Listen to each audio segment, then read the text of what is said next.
Good to have you there. We're doing a quick power session. Why is raised self-awareness going to be one of the most important skill sets that you as a student need to improve? I have a very simple answer for you. Come along for the ride. This is going to be intense. Make some notes while we're there. Very important skill to also master. But first things first, let's go for our power hitting. Why would you want to boost your self-awareness? Now, I'm going to give an example here. I think best way is a story. In fact, you may have seen the movie Inception. Quite like this as an example of this particular concept. Now, spoiler alert, gonna have to reveal a few details, but the core principle behind this film is very simple to understand. Now, the idea is really simple. The movie starts off with an idea. This idea has to be captured and transitioned through 3 levels of dreaming in order to convert the idea from a foreign idea, that is someone else's idea given to you, to your own idea. Now, in some ways, what we're about to embark on is exactly this: Inception. I have a foreign idea that I am hopeful I'll be able to transition into your mind, and the best part is, it requires no dreaming. You're going to be awake for the whole thing. It's amazing. Or maybe you are daydreaming.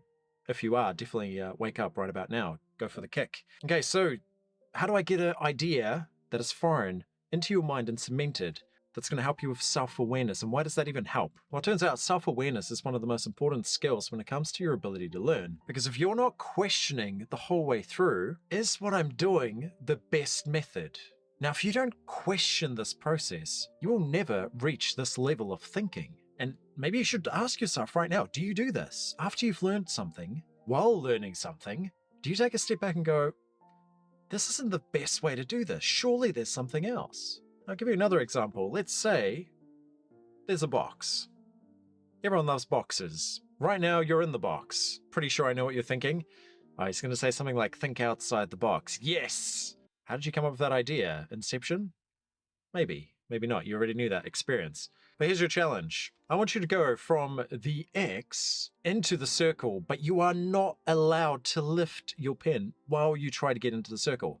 So draw this on a piece of paper and see what you can do. Students tend to be really creative on this task. How can you do this? How could you get from the X without lifting, very important, into the circle? Okay, I'm not going to give you too much time to think. You've got to move fast. Another key point. You've got to move really fast on these.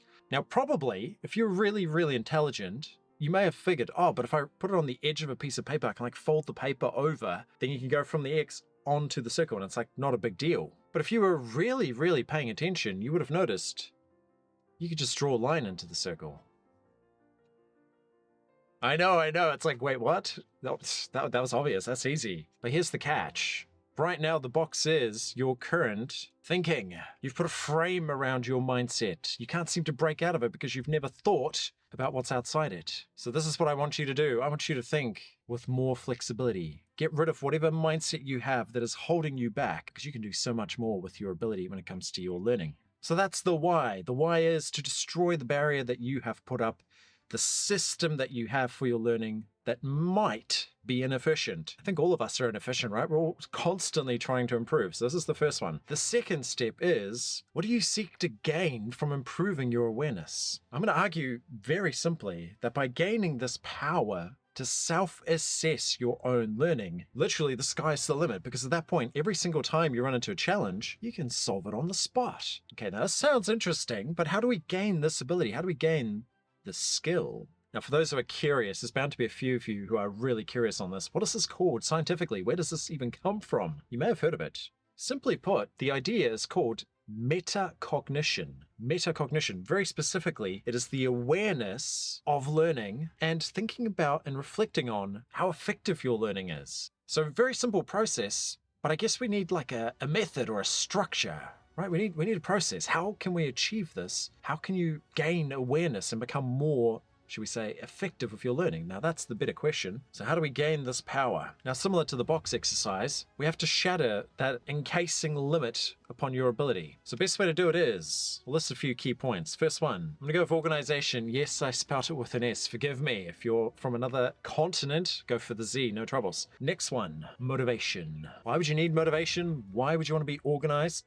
I'll answer those soon. Although maybe this is that inception thing I was talking about. Maybe you could already answer it without me having to instruct and without me biasing your thinking. Or maybe I am biasing your thinking by saying this. I don't know. We'll see. We'll see how you go. Okay, third key thing that you must do, really, really important, is self-monitoring. Very strange concept, this idea of self-monitoring. And I feel like most of the time we don't do this, right? You just follow your path, your trajectory. Use another, should we say, example. Maybe you're out on the ocean. You're on a yacht or a sailing boat, and you're having to navigate the oceans, the waters, the thunder, the storm, everything. I'm sure you can visualize it much better than I can. The end result is you need to assess your process. But also, you need to assess your direction. If you have no direction on that ocean, you just go where the tide's going to take you. Thus, you need to set that direction. You need to know where it is you're going within your learning journey. Makes a lot of sense. You need to gain that sense of purpose. If you don't have the sense of purpose, you're not going to self-evaluate. If you're not self-evaluating, you're not studying most effectively. If you're not studying very effectively, you're not going to get the best grades. If you're not getting the best grades, you're not going to get the best future.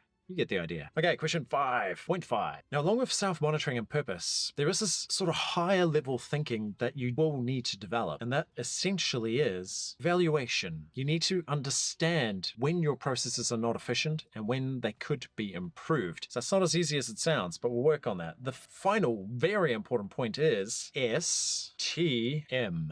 I guarantee you've never heard of it, or maybe you have. If you have, I'll be impressed. But this is my attempt to organize the chaos that is out in the world. Use some examples. Go for some famous individuals as well. Let's go for Carl Linnaeus. What did he do? Well, he gave us the binomial nomenclature system, classification, domain, kingdom, phylum, class, order, family, genus, species. He took those elements, those components, and if you're more hip on the modern definitions, they include life as the highest definition these days. But that's a system to organize the naming of animals. Okay, interesting. Before that it was chaos. Multiple animals had the same name. It's absolute chaos. Now another example, let's go periodic table. Periodic table, really good example as well. That one was developed by Dmitry Mendeleev. And again, he saw the opportunity. There was chaos within the elements. People were identifying these building blocks. It's like, oh yeah, they're important. They're doing this, they're doing that. They're found in this, they're found in that. They behave like this, ratios. There's the corpuscle, all these electrons floating around. We gradually gain more and more understanding of the atom. I took one scientist to say, you know what? I see a pattern between them, and I'm going to put it into a table. Sounds really simple now, but back then, this would have been groundbreaking. The thinking alone was groundbreaking. So he organized it. Well, this is my contribution to science. Nothing fancy yet, working on it. But study strategy, STM, there are 3 of them. So what is study strategy? Well, very simply put, study strategy is study technique, study method, and memory technique. There are 3 of those out there in the wild. You've probably heard of several of them, and I guarantee you're using some of them. You haven't mastered them, and if you haven't mastered them, you haven't mastered your learning. You're not running at your full potential. How do we boost your potential? Well, there's only one way. Someone needs to explain these things so that you can gain awareness. And this is that foreign idea I spoke of earlier. Should we note that down? STM, maybe that's it. A foreign idea that you've never heard of. Somehow, through maybe a lucid dream, I need to convince you this is your idea. And by the end of it, if you believe it, take note, if you believe it, only if you believe, will you be able to succeed at executing raised self-awareness. And final key point here, which is the end result. What is the end result of gaining self-awareness with regards to your study? Well, there's a lot of benefits. The first one, critical thinking. Why would you want critical thinking? Think about it critically and let me know in the comments. We'll see what you come up with. Next one, there's no better way to solve problems than to master your own thinking on how to look at a conceptualized problem, look at it from different angles, 3D perspective, and then break it down. Think about the problem, find those solutions. They are there only if you can get your mind out of the box that you've put yourself into. There's always more than one solution to a given problem. Always keep that in mind. Next one.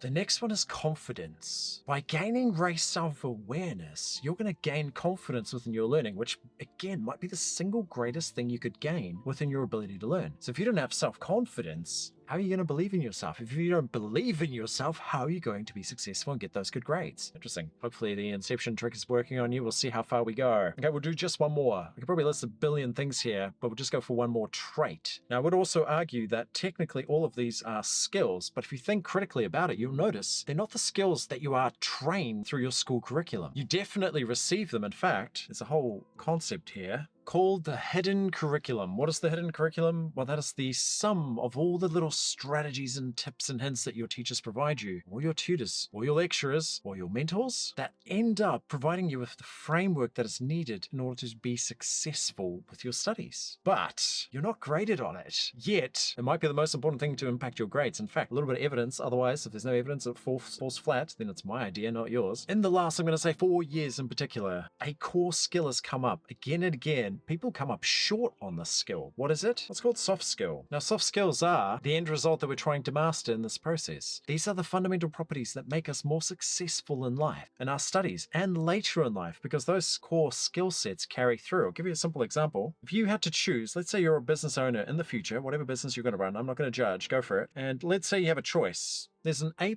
student, top grades, absolutely flawless academic record. And then this is B- student. The record's not as good, but there's a core difference. This one, perhaps by some weird miracle, they're a genius, but they don't work hard, okay? Not a hard worker. Now, the second student is diligent. They always get their tasks done, but maybe they didn't quite figure out how things work and they never quite fully got the grades that they deserved. As a business owner, who would you employ? Depending on the task, you're going to assess it very carefully. Do you need someone who's maybe a critical thinker, who's a problem solver? The question is, which one's going to be better suited? What if, in this case, the A+ student constantly fails to meet the deadlines? I mean, it's unlikely, but what if? What if that happened? The business decision would be to hire the B-. In fact, businesses have spoken. They prefer people with high soft skills. Those are the exact skills that we're not taught at school. How can you master them? Subscribe, I'll teach you how to do it. See you on the next one.